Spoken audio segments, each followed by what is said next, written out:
sikap penyembahan. Angkatlah hatimu kepada Allah dan percayalah bahwa pertolongan kita adalah di dalam nama Tuhan, pencipta langit, bumi, dan segala isinya. Tuhan yang senantiasa menopang kehidupan gerejanya dan memeliharanya di dalam kasih karunia.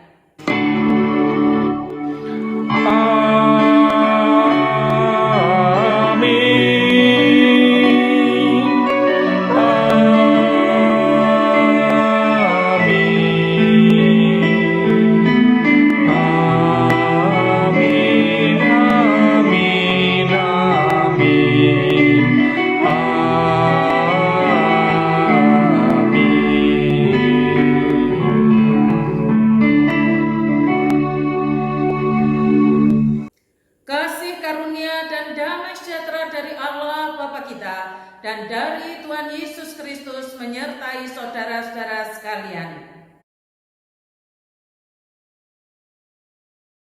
Pengenalan yang benar akan Allah akan membuat kita bersikap yang benar pula kepada Allah, sikap hormat dan memuliakan Dia. Pemazmur membuka dengan kalimat, "Ya Tuhan, Tuhan kami, betapa mulianya nama-Mu di seluruh bumi, keagungan-Mu yang mengatasi langit dinyanyikan." Juga diakhiri dengan kalimat, "Ya Tuhan, Tuhan kami, betapa mulianya nama-Mu di seluruh bumi." Ya saudara, Mazmur 8 ini adalah bagian ajaran untuk memuliakan Allah. Sebab itu, mari kita tinggikan Tuhan Allah kita. Kita mazmurkan Dia yang maha tinggi, sebab hanya Dia yang bertakhta di atas puji-pujian.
Pujilah Allah dalam tempat kudusnya.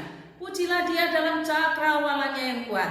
Pujilah Dia karena segala keperkasaannya. Pujilah Dia sesuai dengan kebesarannya yang hebat.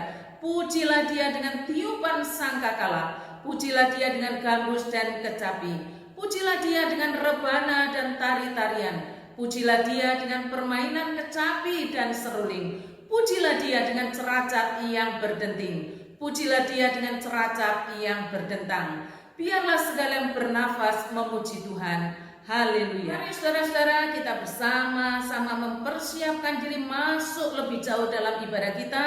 Kita akan mengaku dosa di hadapan Allah yang Maha Kudus.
Saudara, kita masuk dalam doa pengakuan dosa. Mari kita berdoa. Bapa di sorga, bersama-sama umat-Mu, gereja-Mu, kami membawa pengakuan kami bahwa kami telah diajarkan bagaimana seharusnya menjadi pengikut Kristus. Itu benar adanya, namun kami tidak benar-benar melakukannya karena mengasihi-Mu. Bahwa kami telah diajarkan bagaimana dalam hidup ini memuliakan nama-Mu. Itu juga benar. Namun kami masih berdalih dengan kedagingan kami, sehingga aturan-aturan Tuhan kami ubahkan menjadi normatif belaka. Kami mengaku kesalahan dan dosa kami Tuhan, sebab tanpa kami sadari, kami justru mengulang sejarah jatuhnya dan merosotnya umat Allah dalam sejarah. Pulihkanlah kami dan sembuhkanlah kami, supaya kami dapat bersyukur dan memuliakan Engkau, sebagaimana yang telah Engkau tetapkan bagi kami sekalian. Di dalam nama Tuhan Yesus kami mengaku salah dan dosa kami. Amin.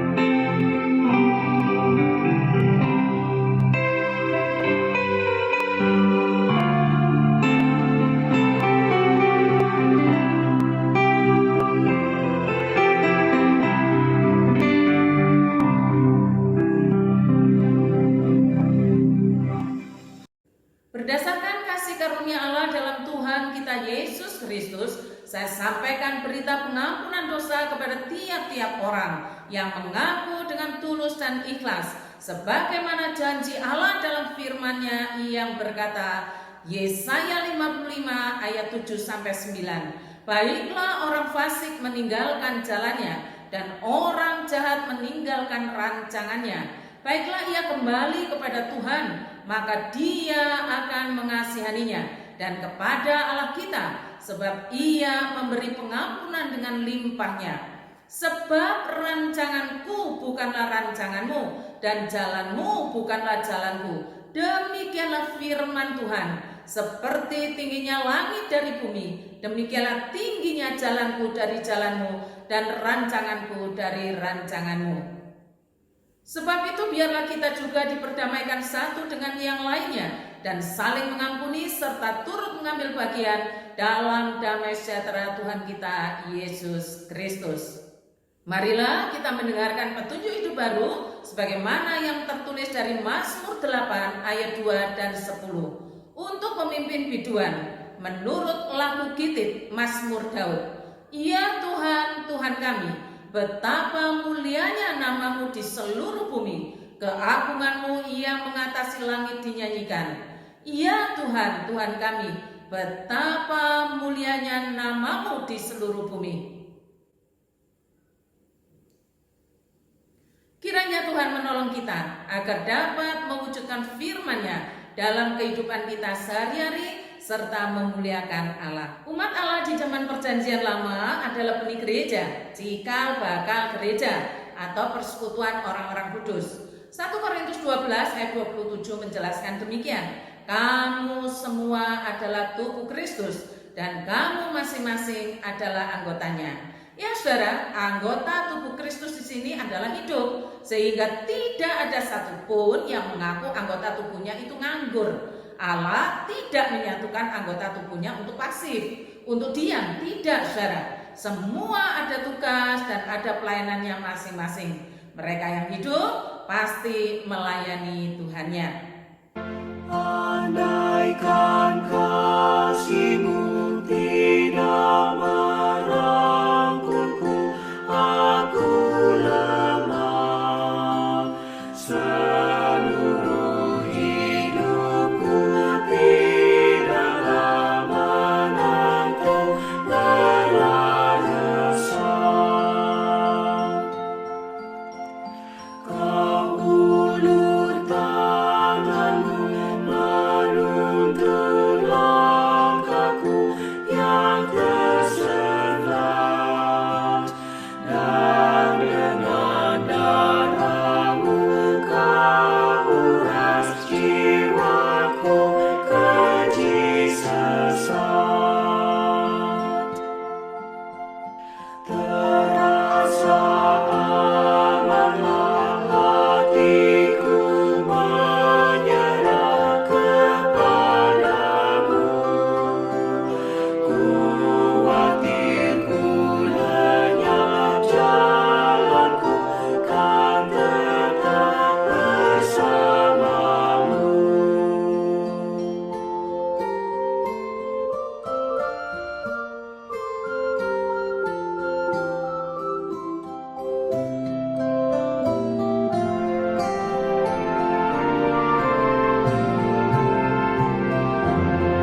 kita seturut dengan pengakuan iman rasuli yang berbunyi demikian. Pengakuan iman rasuli. Aku percaya kepada Allah Bapa yang Maha Kuasa, Khalik langit dan bumi, dan kepada Yesus Kristus anaknya yang tunggal Tuhan kita, yang dikandung dari Roh Kudus, lahir dari anak darah Maria, yang menderita sengsara di bawah pemerintahan Pontius Pilatus, disalibkan, mati dan dikuburkan, turun ke dalam kerajaan maut, pada hari yang ketiga bangkit pula dari antara orang mati, naik ke sorga, duduk di sebelah kanan Allah Bapa yang Maha Kuasa, dan dari sana ia akan datang kembali untuk menghakimi orang yang hidup dan yang mati.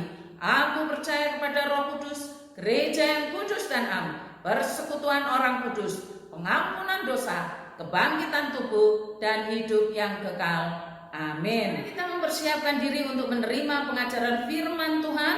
Terlebih dahulu kita naikkan pujian Speak, O Lord. Speak, O Lord, as we come to you to receive the food of your holy word.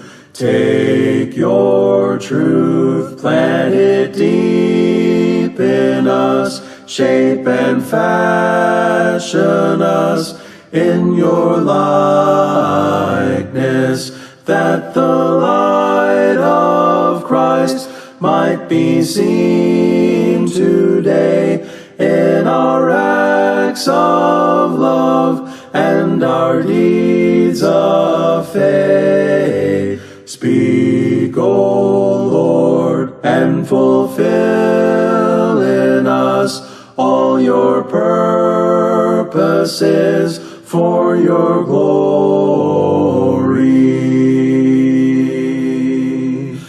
Teach us, Lord, full obedience, holy reverence, true humility. Test our thoughts and our attitudes in the radiance of your purity. Cause our faith to rise, cause our eyes to see your majestic love and authority. Words of power that can never fail, let their truth prevail over unbelief. Speak, O Lord, and renew our minds. Help us grasp the heights of your plans for us. Truths unchanged from the dawn of time that will echo down through eternity, and by grace will stand on your promises, and by faith will walk as you walk with us. Speak, O Lord, till your church is built and the earth is filled with your glory.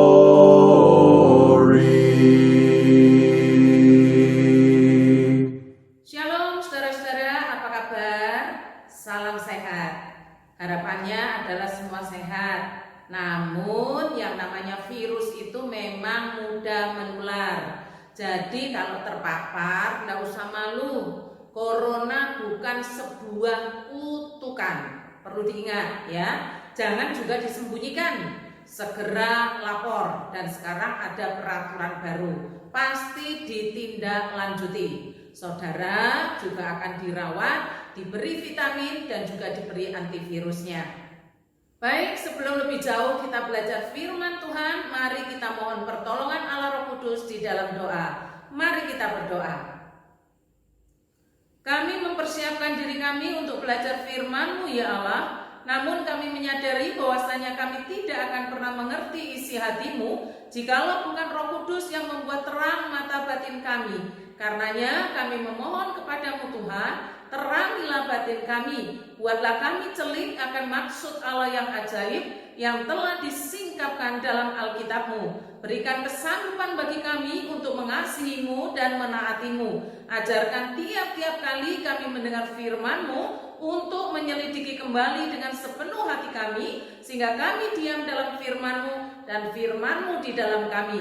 Berkatilah gereja-Mu Tuhan, berkatilah dengan firman-Mu, sehingga jemaat-Mu memulai pola hidup yang berani men-sharingkan firman Tuhan dengan anggota keluarganya masing-masing. Mohon kiranya Roh Kudus mengubahkan kami dari pendengar pasif menjadi pelaku firman. Di dalam nama penebus kami yang hidup, Tuhan Yesus Kristus, kami berdoa dan memohonkan anugerah.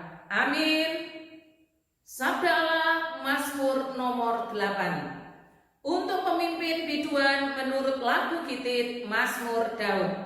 Ya Tuhan, Tuhan kami, betapa mulianya nama-Mu di seluruh bumi. Keagungan-Mu yang mengatasi langit dinyanyikan. Dari mulut bayi-bayi dan anak-anak yang menyusu telah meletakkan dasar kekuatan karena lawan-Mu untuk membungkamkan musuh dan pendenam. Jika aku melihat langit-Mu, buatan jari-Mu, bulan dan bintang-bintang yang Kau tempatkan, apakah manusia sehingga Engkau mengingatnya?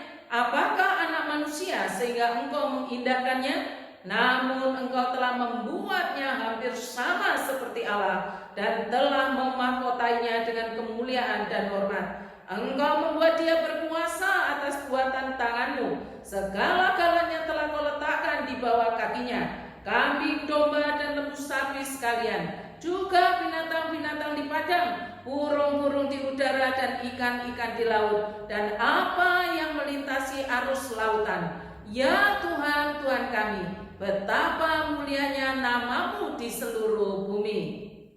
Berbahagialah saudara-saudara yang telah dikaruniai oleh Roh Kudus, sehingga saudara menemukan kesukaan pada saat saudara duduk di bawah kaki Tuhan, yang artinya belajar dan diajar dengan firman.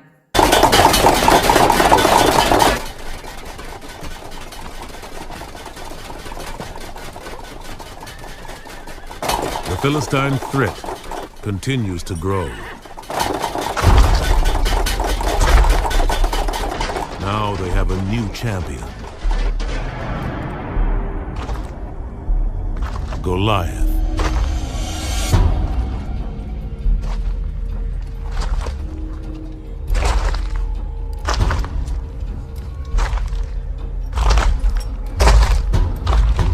Will one of you fight me? Israelites, you win! And the Philistines will be your slaves. I win, and you will be our slaves. Someone must fight him! Not you, Jonathan. The warrior who defeats him will be a rich man! Not one man in Israel! Not one of God's people!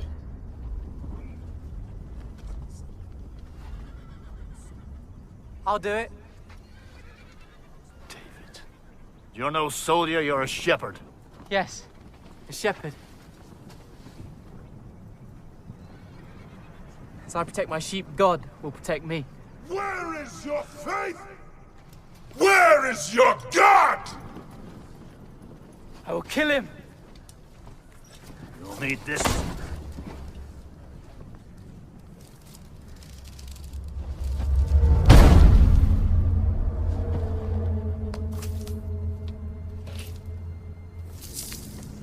I'll be better without it.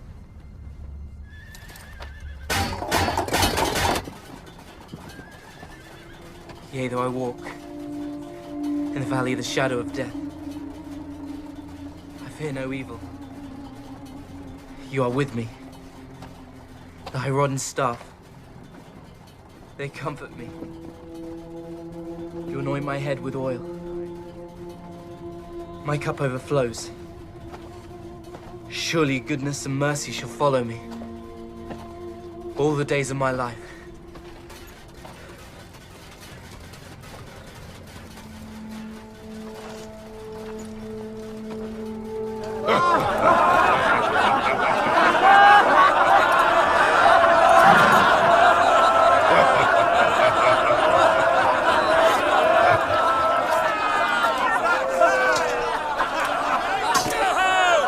Israel has found a champion!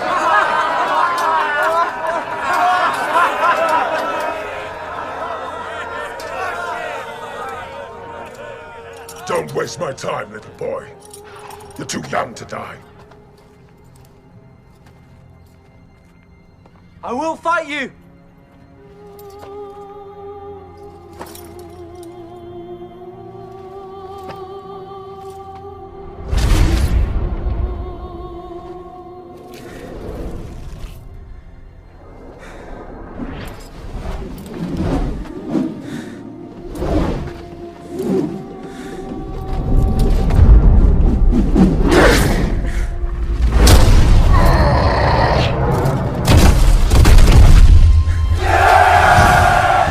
Did it. David did it.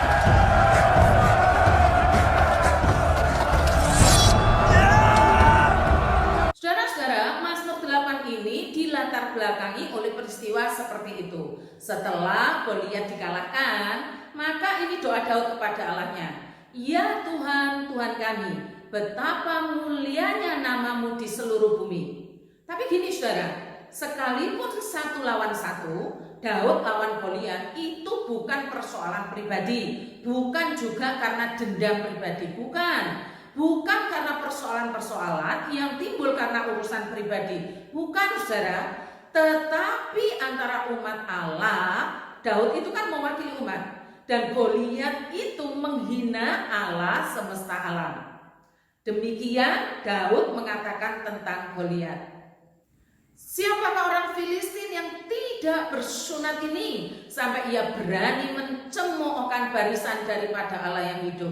Mencemooh itu sama dengan menghina, sama dengan mempermalukan. Goliat telah menghina Allah. Persoalannya di sini saudara, Daud tidak ada urusan pribadi dengan Goliat orang Gad itu, tidak ada. Tetapi menjadi urusan Daud manakala nama Allahnya dihina, manakala Allahnya dicemooh, dipermalukan. Persoalannya jelas ya saudara. Jadi kalau saudara menempatkan Mazmur 8 ini pada urusan pribadi, saya kira itu sangat tidak tepat. Ini memang bukan urusan pribadi yang dibungkus dengan urusan Allah, bukan. Tetapi benar-benar urusan menghina Allah, Allah semesta alam. Goliat yang menjadi simbol bangsa Filistin itu telah menghina Allah, Allahnya umat Allah. Penistaan terhadap Allah semesta alam itu bagi Daud. Sementara kalau bagi Goliat ya sah-sah saja, mungkin juga bukan penistaan. Sebab simbol bangsa Israel itu kan Daud, yang masih muda, masih belum berpengalaman dan disebut kemerah-merahan, yang memang tidak sebanding dengan dirinya, maksudnya dengan Goliat. Bahkan tidak sesuai dengan ajaran Goliat. Goliat itu mengutuki loh saudara, mengutuki Daud. Dan dikatakan begini, demi para allahnya, orang Filistin itu mengutuki Daud.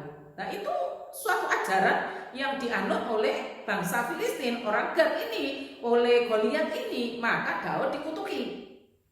Apakah pada zaman ini masih ada pertarungan atas nama Allah yang menghina nama Allah semesta alam? Jawabannya ada saudara.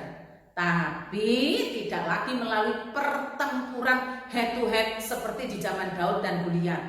Dulu perang itu dengan senjata itu sudah luar biasa canggih. Itu dulu. Sekarang bukan lagi dengan senjata saudara, tapi sudah mengarah ke cyber war, yaitu perang di udara, perang di dunia maya. Contohnya begini saudara, dengan apa yang terjadi di Afghanistan baru-baru ini, ataupun yang terjadi di Indonesia sendiri dengan mempersoalkan penghinaan akan Tuhan kita yang menyebutkan bidannya siapa. Kita kan tidak sedang angkat senjata seperti Daud di zaman dahulu.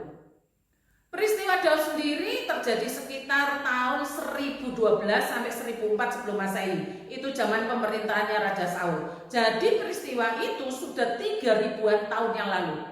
Kita hari ini tidak sama lagi caranya. Tetapi dengan menyuarakan kebenaran, menyampaikan kebenaran melalui tulisan, melalui perkataan, melalui hidup kita, melalui pengajaran demi pengajaran yang disampaikan kepada kita sekalian. Dan itu harus dimulai dari kelompok kecil. Persoalannya saudara, berani enggak? Banyak orang Kristen bahkan terlalu banyak yang pasif.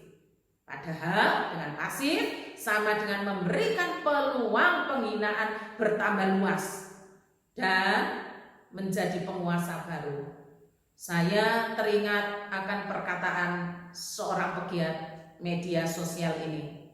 Seperti kata Ahmed Rashid, pengarang buku Taliban, berkuasanya Taliban sebagian besar berkat jasa orang-orang terpelajar di Afghanistan yang memilih untuk diam karena bukan urusan mereka. Para kaum terpelajar inilah yang akan dijadikan buruan Taliban selanjutnya karena dianggap musuh potensial. Taliban lebih senang memelihara orang bodoh dan fanatik dan memberi mereka senjata. Karena orang bodoh dalam jumlah besar yang dikuasai dengan agama akan menjadi senjata ampuh untuk menguasai sebuah negara. Sekarang mari kita kembali pada ajaran Mazmur 8 ini.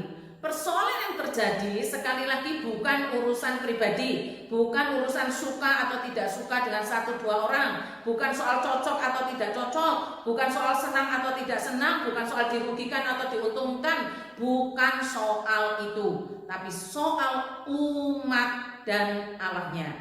Umat dan Allah itu adalah satu-satu kesatuan dan dalam ikatan perjanjian kekal yang kita ada di dalamnya. Umat Allah di zaman perjanjian lama itu kan benih gereja.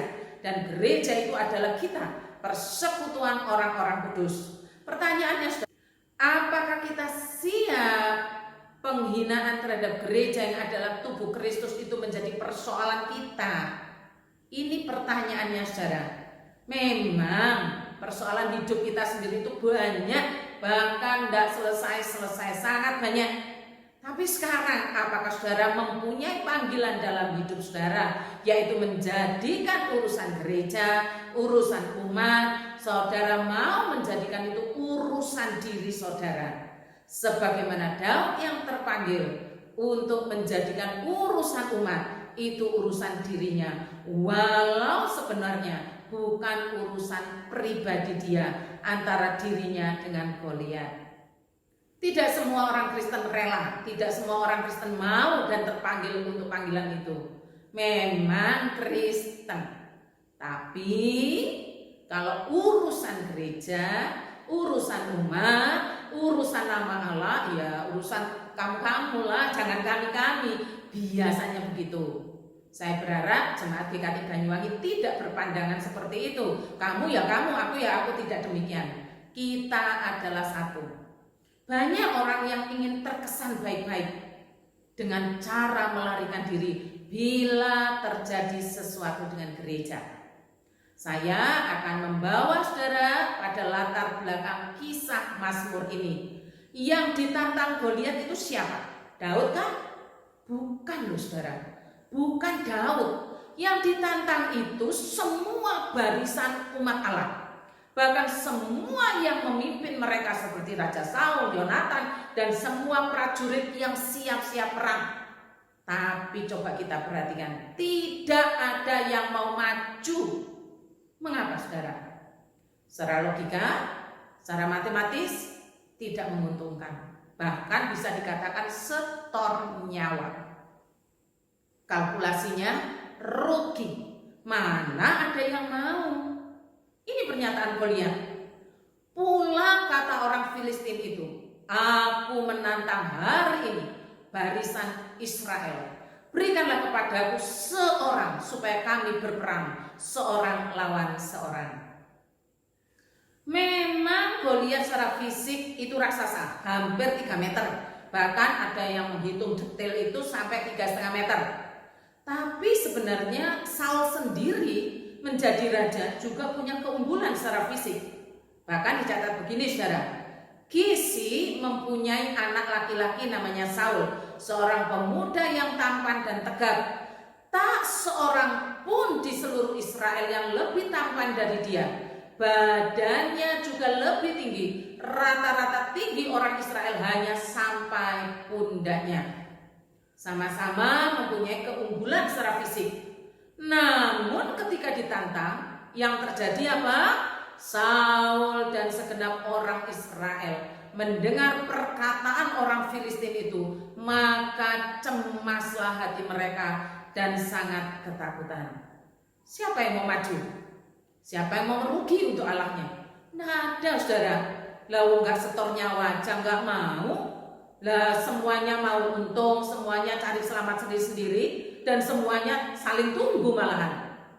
Saudara-saudara yang dikasihi Tuhan, hari ini Tuhan merontokkan semua kriteria manusia untuk dapat dipakai sebagai alatnya. Digambarkan oleh pemazmur demikian saudara. Dari mulut bayi-bayi dan anak-anak yang menyusu, telah kau letakkan dasar kekuatan karena lawanmu untuk membungkamkan musuh dan pendendam. Ini untuk menunjukkan bahwa tidak sebanding lawannya tadi. Gambaran yang tidak diperhitungkan secara fisik. Justru Tuhan kasih hati untuk menghadapinya.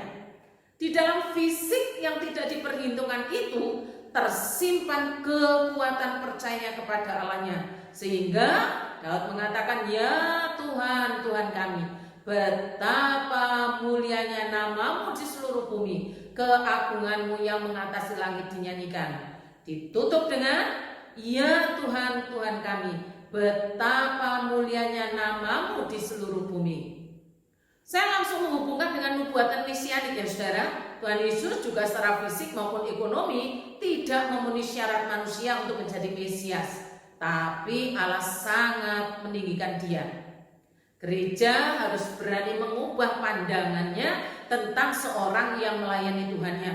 Bukan soal bisa melayani atau tidak, bukan soal sudah mengerjakan pelayanan atau tidak bisa mengerjakan pelayanan itu atau tidak, tapi soal hati, soal panggilan. Orang bisa saja melayani tanpa menyerahkan hatinya. Artinya melayani itu bukan karena panggilan, tapi orang yang dipanggil Allah untuk melayani dia pasti menyerahkan hatinya, bahkan menyerahkan hidupnya. Firman Tuhan berkata, karena barang siapa mau menyelamatkan nyawanya, ia akan kehilangan nyawanya. Tetapi barang siapa kehilangan nyawanya karena aku, karena Tuhan Yesus, mengikut Tuhan Yesus, ia akan memperolehnya. Ya Tuhan, Tuhan kami, betapa mulianya namamu di seluruh bumi, keagunganmu yang mengatasi langit dinyanyikan. Dan akhirnya, ya Tuhan, Tuhan kami, betapa mulianya namamu di seluruh bumi. Mengajarkan kepada kita sebagai gereja, sebagai umat, bagaimana memuliakan Allah. Salah satunya adalah dengan tubuh dan jiwa, atau jiwa raga yang dipakai untuk melayani Tuhannya. Ini baru salah satu saudara, salah satu instrumen untuk memuliakan Allah, tubuh dan jiwa kita. Tetapi saudara, ada bagian Alkitab yang lain yang mengajarkan bagaimana memuliakan Allah itu. Bagaimana bisa totalitas melayani, memuliakan Allah dengan tubuh dan jiwanya, dengan jiwa dan raganya, seperti yang ditulis dalam 1 Korintus 6 ayat 20. Sebab kamu telah dibeli dan harganya telah lunas dibayar. Karena itu muliakanlah Allah dengan tubuhmu. Tidak bisa tidak saudara. Siapa yang dipanggil untuk memuliakan Allah? Yang sudah dibeli dan harganya lunas dibayar. Lalu proses memuliakan Allah itu juga diajarkan kepada kita. Ada dua bagian Alkitab lainnya, supaya pada akhirnya kita pun memuliakan Allah dengan jiwa raga kita, yaitu dari Mazmur 66 ayat yang kedua. Mazmurkanlah kemuliaan namanya, muliakanlah dengan puji-pujian. Memuliakan Allah dengan nyanyian, dengan pujian, dengan penyembahan, dengan ibadah. Karena itu saudara, bukan menjadi alasan bagi kita, sekalipun saat ini kita beribadah di rumah, kebaktian di rumah, lalu tidak memuji Tuhan. Salah. Memang memuji itu bukan hanya waktu kebaktian, tapi saya mau menjelaskan pada saudara, saat kita kebaktian kita tidak memuji Tuhan, maka salah besar. Kita memuliakan Dia dengan puji-pujian, terus melatih diri. Yang ditinggikan, yang dimuliakan adalah Allah. Bukan pujian itu untuk mengasihani diri sendiri, bukan. Allah yang kita muliakan. Lalu yang berikutnya saudara, Amsal 3 ayat 9. Muliakanlah Tuhan dengan hartamu dan dengan hasil pertama dari segala penghasilanmu. Muliakan Allah dengan apa? Dengan persembahan. Itu korban. Kalau kita jujur di dalam persembahan, maka kita juga akan mengasihi sesama. Tidak bisa tidak. Hubungannya persembahan itu adalah dengan kasih kepada sesama. Kalau kita kasih kepada Allah, kita juga kasih kepada sesama. Saya memberikan contoh begini saudara. Pelayanan tapi tidak memuliakan Allah. Semua bisa dikerjakan, semua beres, tapi tanpa hati. Nah, hati-hati ya saudara. Memuliakan Dia dengan puji-pujian yang tidak benar-benar memuliakan Dia. Tidak penyanyi, tidak mengerti apa yang dinyanyikan. Yang nyanyi itu malah ketukan kakinya atau ketukan tangannya. Alasannya aku nggak nyanyi dalam hati, nggak salah juga. Tapi yang namanya kebaktian itu kan persekutuan bersama-sama. Jadi sebelah kita mendengar, bukan soal fales atau tidak fales saudara, bukan, tapi memuliakan Allah. Siapa yang kita muliakan? Siapa yang bertata di atas puji-pujian? Saudara, lidah kita ini lebih banyak untuk memuji Tuhan atau mengutuk sesama. Yang mana saudara? Mari kita berbalik kepada Allah untuk memuliakan Dia sebelum kita pada akhirnya menuju proses memuliakan Allah dengan tubuh dan jiwa kita. Contoh persembahan yang tidak memuliakan Allah. Persembahan sih tetap persembahan, tapi tidak jujur. Orang yang diajari persembahan itu kan Tuhan mau hidupnya jujur, mendapat berkat dengan cara yang baik, dengan berkat yang Tuhan berikan. Bukan berkat orang lain atau berkat yang bukan Tuhan berikan. Bukan. Ketika kita bawa persembahan itu kan bukan cuma barangnya, tapi hati kita. Berarti Tuhan mau supaya kita hidup, kita jujur. Kalau tidak jujur, sekalipun persembahan saudara banyak, saudara tidak memuliakan Allah. Karena apa? Motifnya bukan Tuhan. Hatinya bukan untuk Tuhan, tapi untuk manusia. Atau sebaliknya, persembahan. Karena sudah persembahan, maka hutang kasih kepada sesama diabaikan. Nah ini tidak memuliakan Allah. Persembahan itu mengajarkan kita untuk hidup jujur, untuk peduli sesama. Nah itu artinya persembahan saudara. Bukan cuma menyerahkan, tapi membuat keberadaan diri kita mengalami perubahan. Kasih kepada Allah dan kasih kepada sesama. Saudara-saudara, dukunglah pemimpin gereja, pemimpin saudara yang benar-benar jiwa raganya diserahkan kepada Allah. Dukung dengan sepenuh hati. Sebaliknya, bagi saudara-saudara yang dipilih Allah secara khusus, yang dikaruniai untuk mempersembahkan jiwa dan raga saudara, jangan pernah mengandalkan dukungan manusia. Saudara akan kecewa. Contohnya Daud. Gegap-gepitan dan sorak-sorai setelah Goliat mati itu cuma sebentar. Setelah itu apa yang terjadi? Daud menjadi buronan Saul. Bahkan banyak orang yang menginginkan kematiannya. Tidak banyak, bahkan hanya sedikit saja orang yang Tuhan taruh di tengah-tengah gerejanya yang benar-benar memuliakan Allah, yang menyerahkan jiwa raganya, mempersembahkan tubuh dan jiwanya untuk memuliakan Tuhan. Bukan sekedar slogan kosong atau kata-kata hampa, bukan, tapi hidup yang nyata.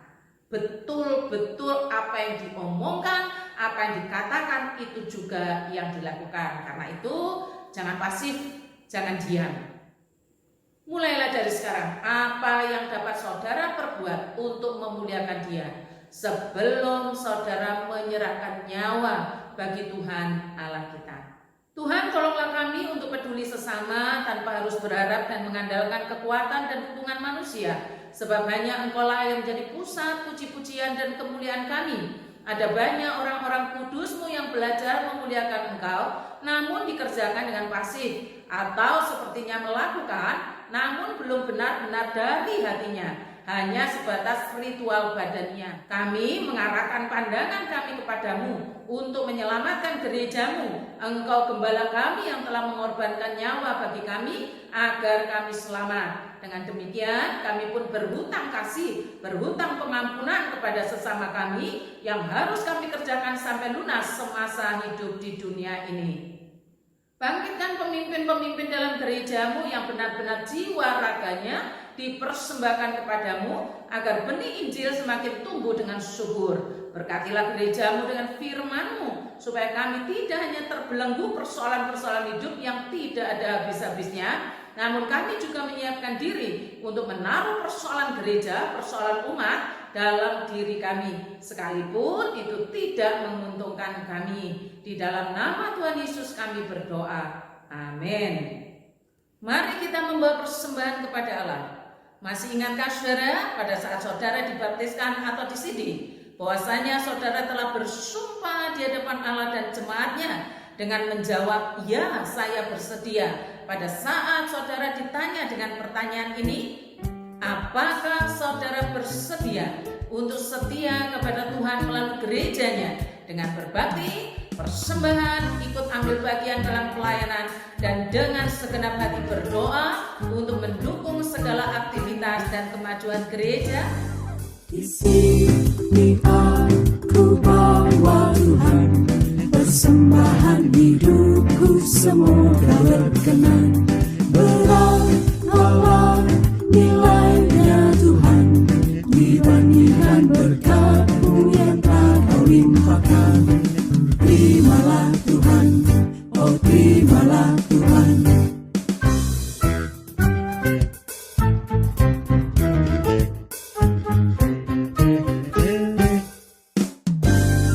Di sini aku bawa Tuhan, persembahan hidupku semoga berkenan.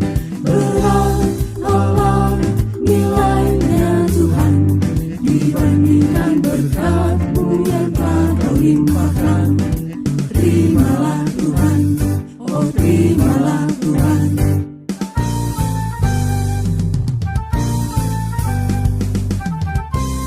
Mari kita berdoa.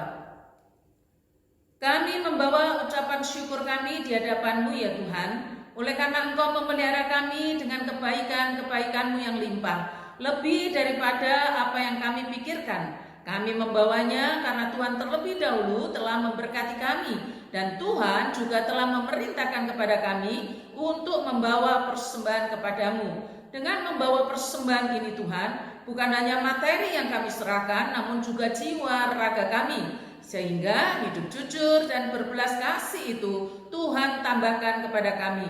Berkatilah gerejamu Tuhan, berkatilah dengan berkat surgawi. Sekalipun pandemi ini masih berlangsung lama, namun Engkau tidak pernah meninggalkan dan membiarkan kami sendirian.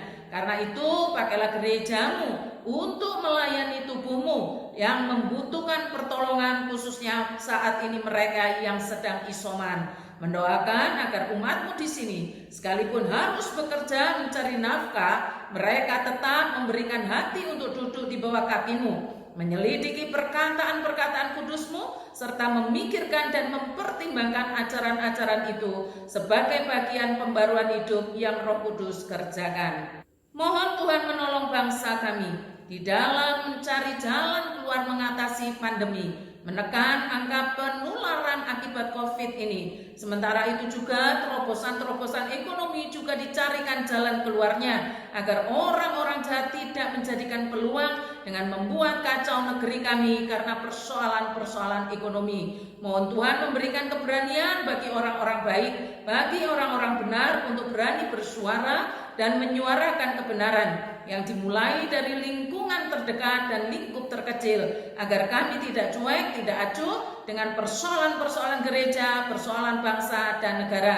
Demikian juga dengan peristiwa yang terjadi di Afghanistan yang berdampak pula ke Indonesia untuk mereka yang berhaluan pada garis keras. Tuhan, tolonglah, kasihanilah milik-Mu, selamatkanlah orang-orang yang tak berdaya. Berikan kekuatan-Mu pada mereka yang terdampak langsung akibat peralihan kepemimpinan di Afghanistan. khususnya para pendeta, pastor, dan misioneri. Gagalkanlah rancangan orang-orang jahat, ya Tuhan. Di dalam nama Tuhan Yesus kami berdoa dan memohon. Amin. Shalom Bapak Ibu Saudara yang dikasihi oleh Tuhan. Warta untuk kita semua. Yang pertama, mari kita terus tingkatkan kewaspadaan kita bersama-sama dengan saling memperhatikan antara satu dengan yang lainnya. Sebab kita ini satu gereja, satu tubuh Kristus. Harapannya adalah dengan saling memperhatikan, maka tidak ada satupun di antara jemaat yang seharusnya ditolong, malah tak tertolong. Hanya berlakulah bijaksana. Yang kedua, pemberkatan nikah kudus antara Saudara Michael Angelo dan Saudari Jennifer Wirayang diadakan pada tanggal 21 November 2021 di Surabaya, dilayani oleh Pendeta Herti Leslie. Yang ketiga, kegiatan sinodal emeritasi Pendeta Dani Kastanto GKT Rogo Jampi dilaksanakan pada tanggal 30 November 2021 di GKT Rogo Jampi dengan liturgis Pendeta Herti Leslie. Mari kita dukung dalam doa. Yang keempat, jadwal kegiatan sepekan dapat dilihat di grup WA GKT Banyuwangi. Yang kelima, persembahan dapat saudara lakukan dengan 3 cara. Pertama, memasukkan di kotak persembahan. Kedua, ditransfer ke rekening gereja dengan nomor rekening 18033339922 dan atau menghubungi salah seorang majelis. Sampai di sini warta. Terima kasih, Tuhan memberkati. Mari kita akhiri ibadah kita pagi hari ini. Kita kembalikan segala kemuliaan hanya bagi Tuhan. Kita naikkan doksologi. Puji Allah Bapa, puji Allah Putra,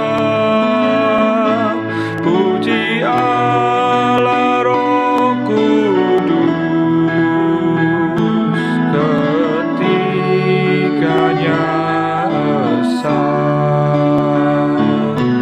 Allah sumber berkat dan sumber kurnia, kami mohon berkat-Mu dalam karya di dunia.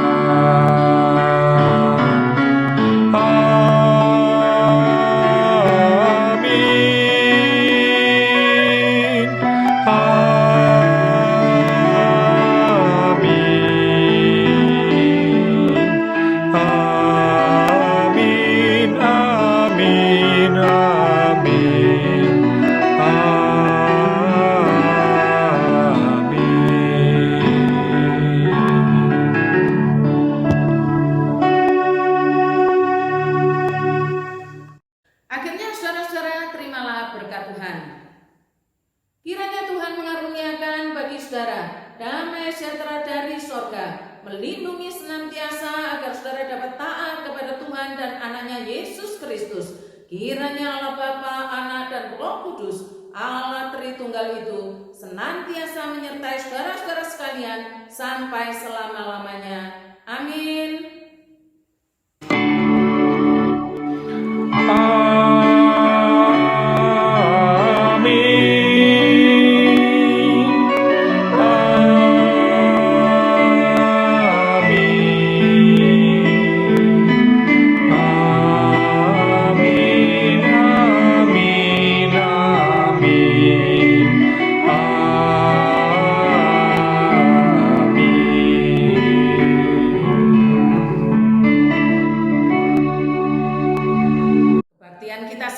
Silakan mengambil waktu teduh. Tuhan Yesus memberkati. Selamat hari Minggu.